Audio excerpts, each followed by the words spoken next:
গাজী ইলমুদ্দিন শহীদ নামে এক লোক, আপনারা জানেন, এক এক খুব শয়তান একটা এক হিন্দু লোক আল্লাহ রসুলের নামে একটা খুব বিশ্রী বই লিখছে।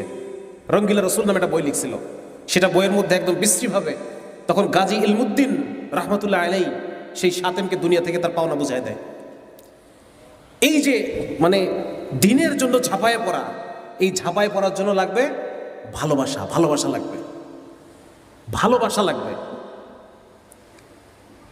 আমার বাবার নামে কেউ যদি কোনো খারাপ কথা বলে আমার সামনে, আমার মায়ের নামে যদি কেউ খারাপ কথা বলে, আমি কি জ্ঞান বুদ্ধি দিয়ে বিবেচনা করব? হ্যাঁ, যে এটা করলে কি হবে, 2 দিন পরে কি হবে, 1 মাস পরে কি হবে, 1 বছর পরে কি হবে, জ্ঞান দিয়ে বিচার করবো না তো, যে তুই আমার বাবার নামে খারাপ কথা বলতেছিস, আগেরটা আগে নাকি? তো যার কারণে এই যে যুক্তির জায়গা থেকে আল্লাহ এবং তার রসুল এবং শরিয়া আমরা আজকে যুক্তি দিয়ে বুঝতেছি, এইটা ব্রেইনে আছে। এইটাকে ব্রেইন থেকে ইমোশনের জায়গায় নামায় আনতে হবে। আমার কথা বুঝাতে পারছি কিনা? ব্রেইনের যুক্তির জায়গায় আছে আমাদের ইমান, আমাদের জান্নাত জাহান্নামের আলোচনা আমাদের ব্রেইনে আছে, তথ্য আছে, হাদিসগুলো আছে, কিন্তু এইটার অনুভব আমার মধ্যে নাই। জান্নাতের কথা শুনলে মনটা চনমন করে ওঠে না ওখানে যাওয়ার জন্য। জাহান্নামের কথা শুনলে মানে শরীরের পশমটা ভয়ে দাঁড়ায় যায় না। আমার কথা বুঝতে পারতেছেন আপনারা? আমাদের কোন জায়গায় প্রবলেম সেটা আমি বলতেছি। আমরা জান্নাতের কথা আলোচনা করি। আপনারা 003 বইটা পড়ছেন কিনা কেউ? আমি পুরোটা বই লেখার জন্য অনেকগুলো বই, মানে জান্নাত জাহান্নাম সম্পর্কিত অনেকগুলো বই আমি পড়লাম, এবং পড়ার পর আমি দেখলাম যে জান্নাতের কথা শুনলে আমার যেই অনুভূতি আসার কথা ছিল ওটা আমার মধ্যে আসতেছে না। আমি এত গবেষণা করতেছি কিন্তু আসতেছে না। জাহান্নামের কথা শুনলে পরে আমার যে অন্তরের মধ্যে একটা কাঁপুনি দেওয়ার কথা ছিল, এই কাঁপুনিটা আমার মধ্যে নাই, এত পড়ার পরেও নাই। সুতরাং এইটা পড়াশোনা করার দ্বারা আসবে না। আমি বোঝাতে পারতেছি? এই অনুভব আপনারা যদি পড়েন, ডক্টর আব্দুল্লাহ আজম রহিমাহুল্লাহ, ওনার আফগানিস্তানে আমি আল্লাহকে দেখেছি, এই বইটাকে পড়ছেন? 2 খণ্ড না, 2 খণ্ড বই। কি প্রসঙ্গে বললাম যেন কথাটা? এই আগের লাইনটা কি বললাম?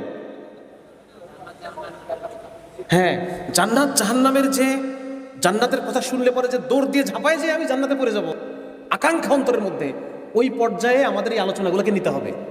শুধু যুক্তি, তর্ক, জাস্টিফাই, সায়েন্স এগুলোর মধ্যে ঘুরপাক খেলে আমাদের চলবে না। আমি বোঝাতে পারছি কিনা? এবং এই জায়গায় পৌঁছানোর উপায় হচ্ছে বেশি বেশি নিজেদের মধ্যে আলোচনা করা এবং নির্জনে একাকী চিন্তা করা, জান্নাতের ওই ভিজুয়ালাইজেশন করা নিজের মধ্যে। একটা সোনার গেট, ওই গেটের উপর আরবিতে আমার নাম লেখা, বড় করে নাম লেখা, শামসুল আরেফিন, হ্যাঁ, এরকম একটা নাম লেখা। আমি যখন ঢুকতেছি, এটা যে বাসিরার কয়েকটা সুন্দর ভিডিও আছে, হ্যাঁ, সেখানে ও গাইড করে করে সুন্দর করে নিয়ে যায়। এছাড়াও ওই যে হেয়ার আফটার সিরিজের মধ্যে, হেয়ার আফটার সিরিজটা আমি মনে করি প্রতি মাসে আমাদের শোনা দরকার।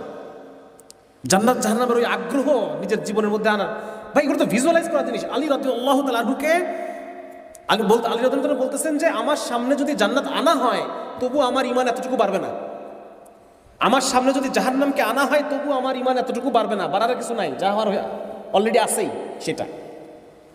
আমি যেন জাহান্নামীদের আর্তনাদ আমি যেন নিজের কানে শুনতেছি, জান্নাতীদের খোশ গল্প, হাসি মজাক যেন আমি নিজের চোখে দেখতেছি। আমার এখন অবস্থা এরকম।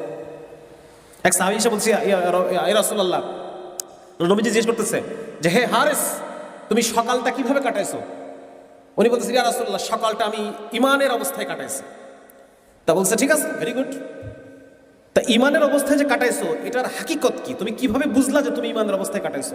বলছি, ইয়া রাসূলুল্লাহ, সকালটা আমি এইভাবে কাটাইছি যে আমি যেন জান্নাতীদের আলোচনাগুলো শুনতেছি আর জাহান্নামীদের ওই চিৎকারগুলো যেন আমি শুনতে পাচ্ছি, এই অবস্থায় আমার সকাল হয়েছে।